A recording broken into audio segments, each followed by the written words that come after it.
Welcome geniuses, I'm Genie, your best buddy for A-levels. In this channel, we'll bring you to explore the secret formula behind success.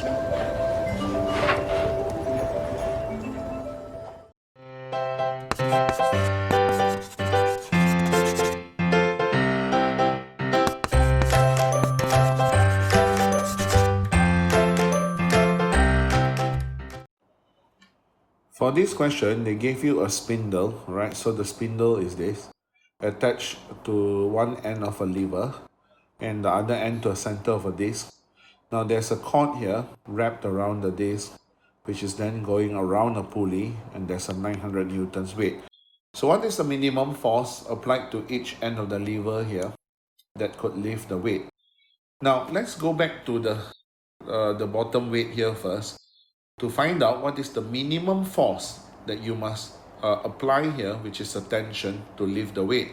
So if the weight is 900, so minimum you must apply a force of 900. So if you apply 900 here, that means the tension here is 900. And since this is a smooth pulley, alright, so if it's a smooth pulley, the tension should be constant all throughout the string. So for this mesh, it will feel a tension this way. But for the disc, it will feel the tension this way instead. So because the string here, or the cord here, is actually attached to two objects. So for this weight, you will feel the tension upwards. But for this disc, you will feel the tension this way, because it will feel that this weight is pulling down on the disc here. So it feels the tension here. But the good news is the two forces are the same, because it's the same tension. So what is happening here is, what is the force here you must apply? So we look at this free body diagram now. There's a 900 newtons force. There's a pivot here. So 900 times 0.2 obviously gives you an anti-clockwise moment. And if you look at these two forces, they actually give you a clockwise torque. So in order to be able to lift this weight, this clockwise torque must overcome this anti-clockwise moment. We say overcome means it must be bigger than this anti-clockwise moment. So what is the minimum anti-clockwise moment here, or what is the anti-clockwise moment being caused by this 900 newtons? So you take 900 times 0.2, so that will be your anti-clockwise moment. So assuming that the minimum case is this is an equilibrium, that means it's being balanced off by the clockwise torque, so you put 0 equals to, so since this is an anti-clockwise moment, so put negative 900 times 0.2 must be equals to the clockwise torque, which is F times 1.2. So the force here you will get as 150. But remember, this force is not enough. When they say minimum force, it means it must be bigger than this.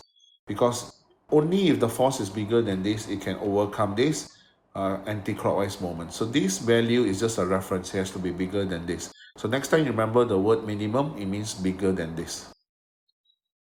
For this question, what we have here are two pulley wheels which are connected by a belt. But you have to realize that this wheel Q is driven by a motor. And in case you're wondering where's the motor shaft is behind this wheel. So you can imagine it's protruding out and into the wheel here. So as the shaft rotates, it will make the wheel rotate clockwise at constant rate. But then the wheel Q will put a tension in the top portion of the belt. That means it's going to pull the wheel P along. But the lower portion of the belt is slack. So you need to remember there is no tension here. And you ignore the weight and the frictional forces. Now, they give you diameter. The torque applied to Q is 3. So what is the tension? Now, I was telling you that the torque here is from the motor, which is 3 Newton meters. So since there's a torque at the back here, now if there was just the torque by the motor, then this should be moving faster and faster and faster. But the fact that it's turning at constant rate, it means the resultant torque is 0.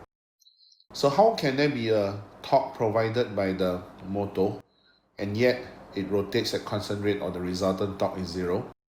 If you look at the tension here, the tension is exerting a force this way. This is the pivot. Therefore, it will give you an anti-clockwise moment that will cancel out the clockwise torque of the motor. So it makes sense, therefore, that the anti-clockwise moment exerted by the tension in the belt, which is equals to the same as the torque of the motor. So 3 equals to the tension times the perpendicular distance, which is the radius of wheel Q, which is 50 mm. So then you can get the tension in the belt. To find the torque on wheel P, actually the torque here is actually referring to the turning effect or the moment. Because there is no tension here, so they cannot be referring to the torque of a couple. So if I know the tension here, which is 60, right? Because the tension here is 60, but the tension on wheel P will also be 60, but it will be in the opposite direction. For Y, because for Q, as it rotates, it feels the tension pulling it back. But for wheel P, it's being pulled by the tension as well. So that's for the tension in wheel P is this direction. So therefore the torque here, which is the moment here, will be the tension, which is 60, times the radius of the wheel P, which is half of the diameter. Which, if you calculate, will give you an answer of 4.5. So the answer will be donkey. Right, for this question, they gave you so many forces. So to find the resultant moment, so what you can do is you can actually try to simplify. For example, these two forces you can actually simplify as a single force of 20 newtons. Similarly, these two forces you can also simplify as a single force of 10 newtons. Alright, then you can solve by taking moments about O. So the 20 newtons here, oh yeah, by the way, each one is 1 meter long, each beam, right? PO, OQ, and SO and RO. So therefore, the resultant moment, so you do the symbol resultant moment equals to, because this is not in equilibrium. So they must, so you must take the moments about the actual pivot. So it'll be 20 times 0.5, which is actually referring to this, 20 times 0.5 clockwise. And this one will give you anti-clockwise, so it will be negative 10 times 0.5. And then you will also have another one, which is 70 here, which is also anti-clockwise. So it's minus 70 times 1. And then the 50 here, which will be clockwise instead. So it will be plus 50 times 0.5. And the other two forces, 20 newtons, which give you anti-clockwise, and 70 also anti-clockwise. So let's finish it up. So negative 20 times 0.5 minus 70 times 1, which in the end will give you equals to negative 120. So answer will be C. That's all for today's video. If you're interested in more genuine sharing by other geniuses, please subscribe to our channel and don't forget to turn on the notification bell, ding dong. Also, if you're struggling with 1 or 2 past year questions and the mark scheme just doesn't seem to help, Genie has got you covered.